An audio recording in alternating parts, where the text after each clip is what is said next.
နေ့မှာတော့ဘန်ကောက်မှာရှိတဲ့အေဂျင့်တဲ့နေရာလေးတစ်ခုရောက်နေပါတယ်ဒီနေရာလေးကတော့ 5J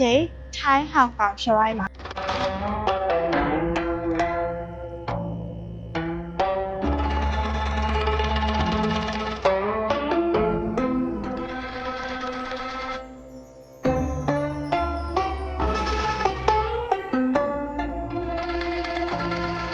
ဒီရှရိုင်းတစ်ခုလုံးတော့တရုတ်ရိုးရာပြည်သူကဟန်နေနဲ့ပေါင်းဆက်ထားပြီးတော့ဟိုင်းအနုပညာဟန်ရောထားပါတယ်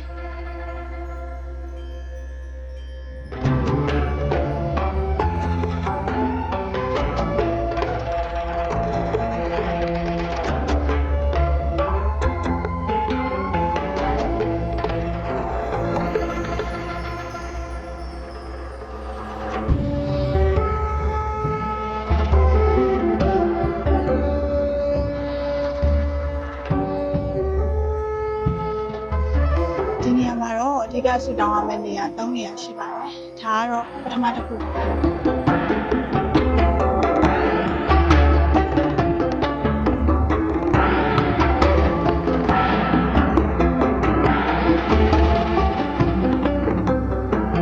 ဒီနေရာမှာတော့အမွှေးတိုင်နဲ့လူပဲပစ္စည်းတွေကိုအခါကြီးမှုကောက်ခံထားခြင်းမရှိဘဲနဲ့လူရနိုင်မှုအတွက်စီစဉ်ပေးထားပါတယ်။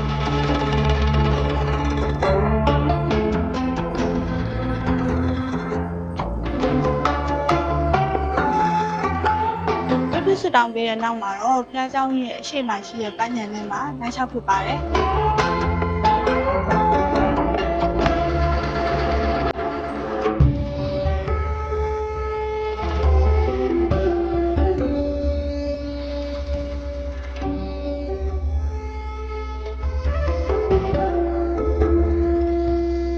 ဒီနေရာလေးကတော့စိတ်အေးချမ်းလုံခြုံမှုကိုရှာနေတဲ့လူတွေအတွက်အလားသင့်ဆုံးနေရာလေးပါ